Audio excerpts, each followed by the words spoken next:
ఈ మూసీ ఉంది కదా, ఈ మూసీ లోపల వాటర్ ప్యూరిఫై చేస్తారు, తెల్లగా ఉంటాయి అన్నట్టుగా నీళ్లు, వైట్ వాటర్.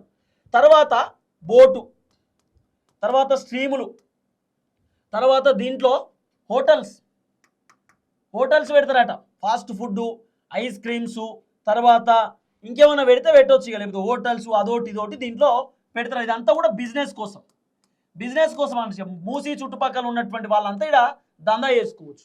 మళ్ళీ ఈ మూసీ లోపల విజిటింగ్ చేయాలంటే ఈ విజిటర్స్కి టికెట్ ఉంటుంది కావచ్చు, నాకు తెలిసి ఓ టికెట్ సిస్టమ్ పెడతారేమో.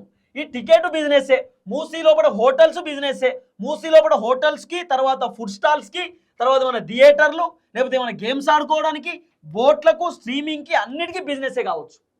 అంటే 1,00,000 కోట్ల రూపాయలు పెట్టి మూసీ కన్స్ట్రక్షన్ చేసి ఆ మూసీలో బిజినెస్ చేయడానికి రేవంత్ రెడ్డి ఏమైనా ప్లాన్ చేస్తున్నాడేమో అనిపిస్తున్నది.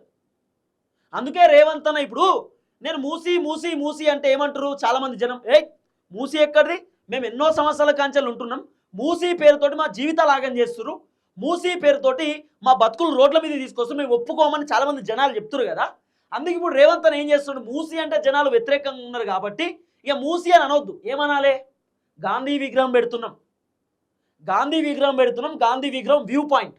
అంటే మూసీకి సంబంధించినటువంటి ఒక బోట్లు ఒక దగ్గర ఉంటాయట, ఆ బోట్లు ఇక్కడ నుండి ట్యాంక్ బండ్ కాడికి రావాలన్నట, ట్యాంక్ బండ్ కాడ విజిట్ చేసి ట్యాంక్ బండ్ నుండి గాంధీ విగ్రహం కాడికి పోవాలి, the statue of piece, Gandhi విగ్రహం పేరు, అక్కడికి పోవాలి. అంటే ఈ విజిటింగ్స్ అంటే మొత్తం వ్యూ పాయింట్ల కోసం ఇదో దందా బిజినెస్.